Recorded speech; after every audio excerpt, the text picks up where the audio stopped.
BFM Business présente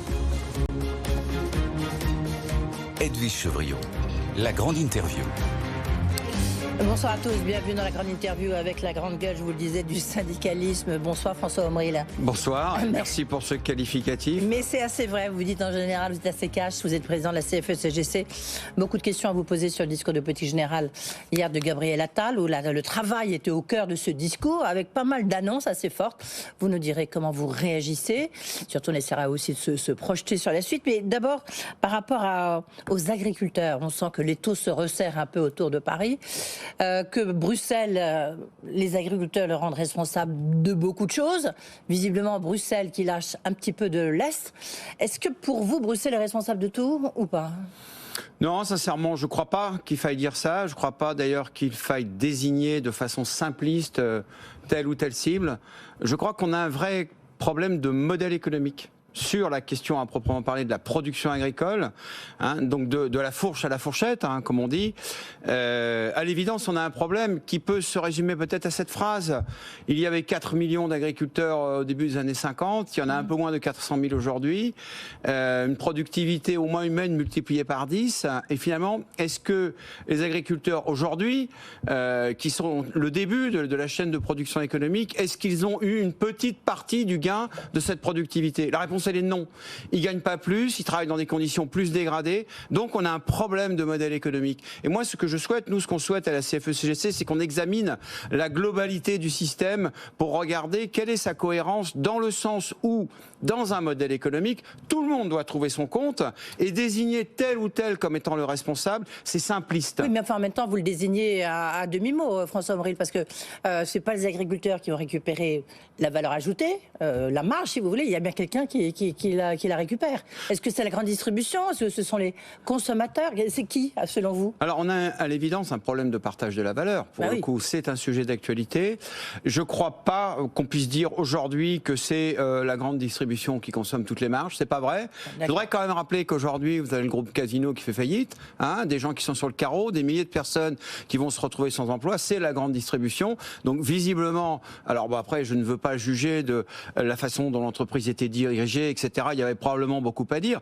Mais aujourd'hui, le taux de marge de la grande distribution, pour faire leur pub, mais il faut quand même regarder les chiffres, il y a probablement eu une époque où il y a eu une captation très importante de marge par la grande distribution, par la chaîne de valeur. Aujourd'hui, il faut se poser des questions. Je pense sincèrement que les questions ne sont pas les mêmes suivant la filière, que la question du lait n'est pas la même question que la question du vin. Mais au final, nous, ce qu'on pense à la CFE-CGC, c'est que quand on précarise une filière, c'est-à-dire quand on considère que ce qui fait la compétitivité de la filière, c'est le coût du revenu qui vient aux personnes qui produisent, eh bien, on plonge dans un gouffre dont on ne ressort jamais. Est-ce que pour vous, il y a un risque de contagion sociale ? Est-ce qu'on est assis sur un volcan ? On voit que les agriculteurs, en tous les cas, pour l'instant, ils n'ont pas envie de retourner dans leurs exploitations ou dans leurs fermes. Il y a un sondage BFM TV et Lab qui montre qu'il y a 85% des Français qui soutiennent les agriculteurs et 79% qui estiment que la mobilisation doit continuer. Est-ce que vous faites partie de ces 79%? Écoutez, très franchement, là, pour le coup, je pose un joker parce que moi, je veux revenir vers ma position d'équilibre qui est de dire, mais regardons une bonne fois pour toutes, dans un format qui est à définir, quelle est la problématique qui est posée dans le modèle économique de la production agricole jusqu'à la consommation. Est-ce qu'on est sur un volcan? Oui, mais évidemment. Est-ce que vous voyez un risque de contagion? Mais le risque de contagion, il est évident. À tout moment, le feu peut repartir. On vient de vivre une crise qui a duré plus de 6 mois sur la question des retraites. Or, le sujet n'est pas purgé. Le sujet va revenir. Vous allez me dire, ça n'a pas grand-chose à voir. Bah si, parce qu'en fait, tout a à voir. Parce que ce qui se passe, c'est que on ne peut plus définitivement accepter le principe qu'on nous sert depuis 20 ans, que le bonheur de tous, c'est la somme des petits malheurs de chacun. Or, on est bercé par ce discours. Et ça, plus personne n'en peut plus. Oui, mais est-ce que là, vous êtes inquiet de cette situation ou pas? Est-ce que vous pensez qu'on peut aller vers un mouvement, le retour des gilets jaunes, même si là, c'est des gilets verts plutôt? Est-ce qu'il y a le feu, quoi? Est-ce qu'il y a le feu? Moi, vous savez, je suis le président de la CFE-CGC, je ressemble à mon organisation et à mes militants. Et donc, je considère qu'en toute matière, c'est la raison qui doit triompher. Et la raison, elle est issue d'un dialogue entre personnes qui se connaissent, qui se reconnaissent et qui se respectent. Le problème que nous avons avec notamment ce gouvernement, mais on va y venir, c'est qu'il ne nous respecte pas. Il ne considère pas que la vérité dont nous sommes porteurs... Gabriel Attal n'a pas arrêté de recevoir tous les leaders syndicaux agricoles, il est vrai. Oui, mais c'est très bien qu'il nous reçoive. Il m'a reçu, moi aussi. Oui. Mais il ne nous respecte pas au sens où, aujourd'hui, le pouvoir considère qu'il est le seul détenteur de la vérité absolue. Or ça n'est pas possible, en fait. Ça n'est pas possible parce que chacun, dans son périmètre, détient sa zone de vérité. Et il faut accepter le principe de la confronter, de l'analyser, de sortir vers un consensus. Et donc, toute la rigueur sociale qui existe aujourd'hui, cette tension sociale très forte qui, à tout moment, peut exploser, elle vient de cela. Elle vient du fait que le pouvoir exerce ses prérogatives, ce qui est tout à fait normal, mais il les exerce en méconnaissant les vérités dont nous sommes porteurs et dont nous voulons discuter. C'est exactement ce que disait Nicolas Chaban, que je recevais, vous savez, c'est qui le patron lundi, je le recevais, il disait, mais voilà, il faudrait qu'on ait des tripartis avec dialogue avec les syndicats, avec le gouvernement, les consommateurs aussi. C'est ça qui manque, la faculté. Au passage, Nicolas Chaban, que nous on connaît bien, puisqu'on a travaillé avec lui sur la filière agricole, il a des choses à proposer. Ah bah il le fait, oui. Voilà, il le fait, et lui il agit. Je ne sais pas si vous avez entendu ce matin le ministre de l'Intérieur, Gérald Darmanin, qui a dit « Je me refuse d'envoyer des CRS sur les gens qui travaillent.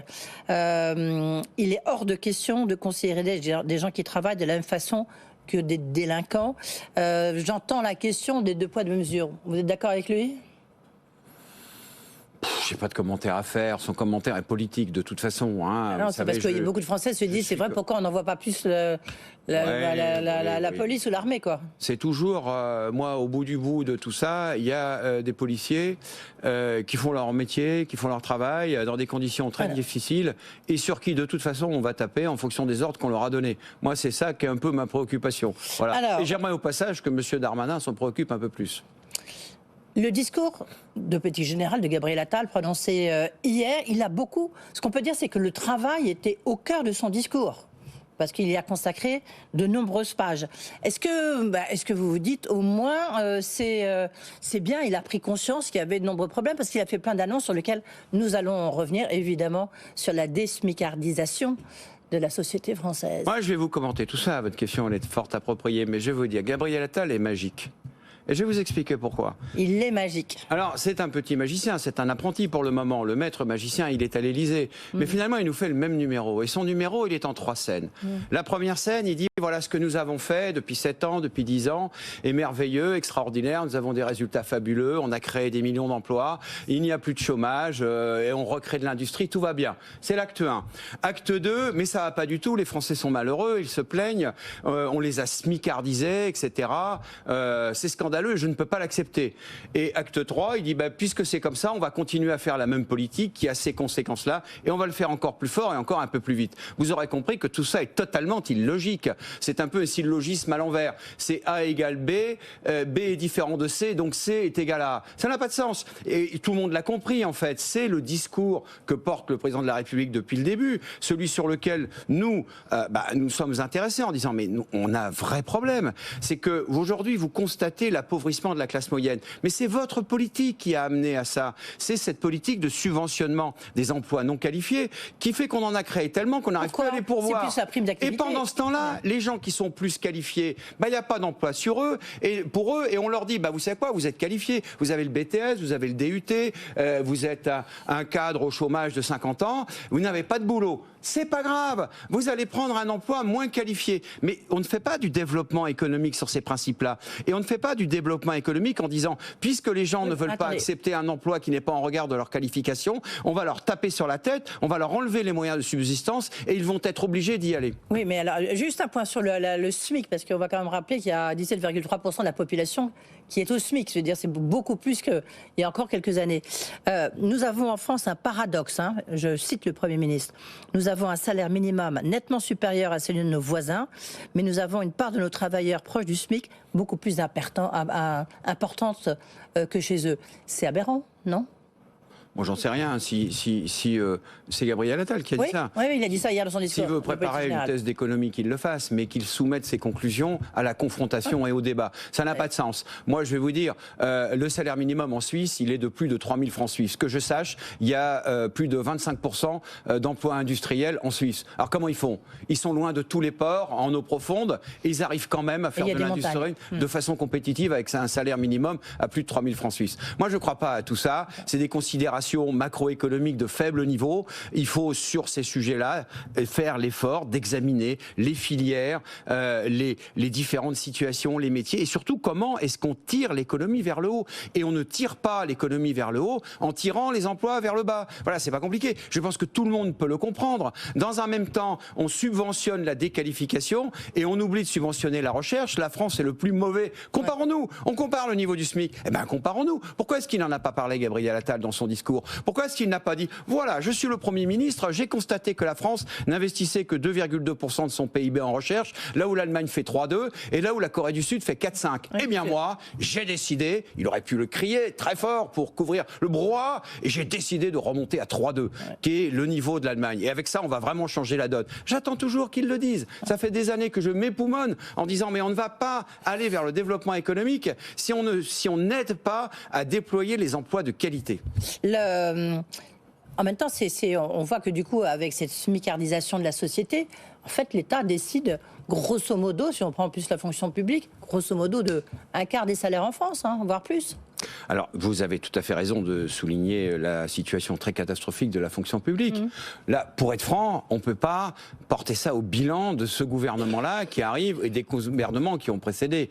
C'est une situation qui est à l'œuvre depuis plus de 20 ans, mais qui aujourd'hui nous amène dans une situation inextricable. C'est que, pour prendre que la situation, par exemple, de la profession la plus nombreuse qui sont les professeurs des écoles, quel que soit le niveau, qui ont perdu en moyenne entre 20 et 40% de pouvoir d'achat. Ils ont été augmentés, là, pour la première fois depuis je ne sais pas combien de temps. Mais ils ont été augmentés de combien? De 40%. On les a remis au niveau des autres compétiteurs de l'OCDE. Vous savez que la France est le plus mauvais pays de l'OCDE. C'est 2 fois moins que l'Allemagne.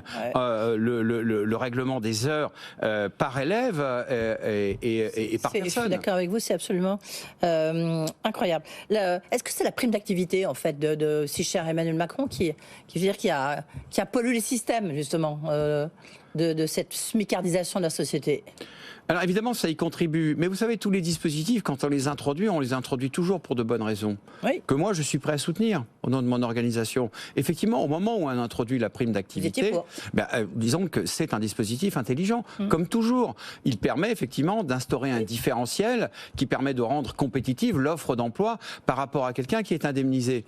Mais comme tout dispositif, il a son effet pervers. Il crée ce qu'on appelle la trappe à bas salaire quand on l'associe avec le dispositif d'exonération de cotisation sociale. Et nous, il nous semble, en tout cas dans l'analyse qu'on en fait, qu'il faut imaginer des dispositifs d'intervention vis-à-vis des entreprises. Parce que moi, je veux dissiper un malentendu. Nous, à la CFE-CGC, on est pour qu'on intervienne vis-à-vis des entreprises sur le plan économique. Tout le monde le fait, dans tous les pays du monde, y compris en premier lieu, probablement les États-Unis. Donc il faut le faire aussi en France. Mais il faut le faire de façon intelligente, ce qui n'est pas le cas aujourd'hui. Est-ce que vous pouvez corroborer ce que disait ce matin Catherine Vautrin, la ministre du Travail, qui était chez nos confrères de BFM TV, qui a dit que le SMIC ne sera pas supprimé? Très bien. Il y avait 102 branches qui sont encore en deçà du SMIC. Ça paraît beaucoup, 102 branches, non? En fait, ce que ça veut nous dire, alors Gabriel Attal, dans son discours, explique que ça a été moins pendant un moment, mais comme le SMIC a été relevé, les branches n'ont pas suivi. Donc, ça interpelle sur un processus qui est un peu technique. Je suis beaucoup intervenu sur le sujet, y compris avec vous. Si vous n'accrochez pas la grille salariale à l'évolution du SMIC, qui lui-même est accroché à l'inflation, inévitablement, vous creusez la grille. Et donc, vous appauvrissez les rémunérations intermédiaires, qui sont les rémunérations de techniciens, d'agents de maîtrise, de cadres débutants, qui sont ces personnes qui, dans l'entreprise, prennent sur eux, à travers leur projet professionnel, un projet d'évolution de carrière qui fait évoluer l'entreprise. Si vous ne les motivez pas par une rémunération rémunération au niveau de leur investissement, ils vont se démotiver, ils vont faire autre chose. Et il n'y a plus de développement économique derrière. Vous savez, le progrès, c'est rien d'autre que l'addition des volontés individuelles de progresser. Si vous ne récompensez pas cette volonté de progresser par un salaire, une évolution de carrière proportionnelle à cette situation, eh bien les gens ils se désinvestissent. Tiens, comment se passent justement les NAO dans les entreprises? Est-ce que vous attendez à ce que quand même 2024, ce ne soit pas 2023? Je pense que c'est très variable. Vous-même, vous l'avez, je pense, très bien commenté. Il y avait en 2023, ou en tout cas dans la NAO constaté en 2023, qui résultait des négociations de la fin de l'année 2022, il y avait une conjoncture économique et puis une forte tension sur la production dans le contexte post-Covid, qui, dans le rapport de force, parce qu'une négociation, c'est toujours un rapport de force, d'une certaine manière, a un peu soutenu les positions des salariés. C'est l'inverse aujourd'hui. Oui. C'est l'inverse. C'est ce que vous voyez, parce qu'on va rappeler que vous représentez cadre, agent de maîtrise, justement cette classe moyenne dont parlait Gabriel Attal hier. Une catégorie qui s'est beaucoup appauvrie, effectivement. Et donc il faut constater qu'aujourd'hui, ça a un impact sur la capacité de la nation tout entière à recréer du dynamisme de développement collectif, de développement économique, de développement des entreprises. Parce que les entreprises ne se développent pas si les gens à l'intérieur de l'entreprise ne s'investissent pas dans le projet de l'entreprise. Si vous ne les motivez pas pour cela, ils vont faire autre chose. Parce que c'est logique, parce que c'est du souci, c'est du travail, c'est de l'investissement, le fait de s'investir dans le développement de l'entreprise à travers sa propre carrière. Si vous n'êtes pas rémunéré pour ça, ben vous vous fatiguez moins. Je ne dis pas, en disant cela, attention, que les emplois entre guillemets moins qualifiés sont moins fatigants. C'est pas ça la question. C'est que l'investissement, la charge mentale dans la prise de responsabilité est quelque chose qui effectivement est très prenant pour les personnes et qui doit être récompensé. François Omril, rapidement, il y a quand même eu dans le discours de Gabriel Attal un gros coup de pression, notamment sur les seniors, en disant il faut absolument qu'on trouve une solution. Puis il a dit, et puis moi je suis prête à mettre l'assurance chômage sous surveillance, et puis si la trajectoire financière elle est pas bonne, eh bien j'enverrai une autre lettre de cadrage. Vous lui répondez quoi? C'est insupportable ce raisonnement pour deux raisons. Parce que d'abord, insupportable. Alors franchement, c'est insupportable. Ça part du principe que les gens qui sont au chômage et qui sont indemnisés, parce qu'ils sont indemnisés, ils ne recherchent pas activement de l'emploi. C'est faux.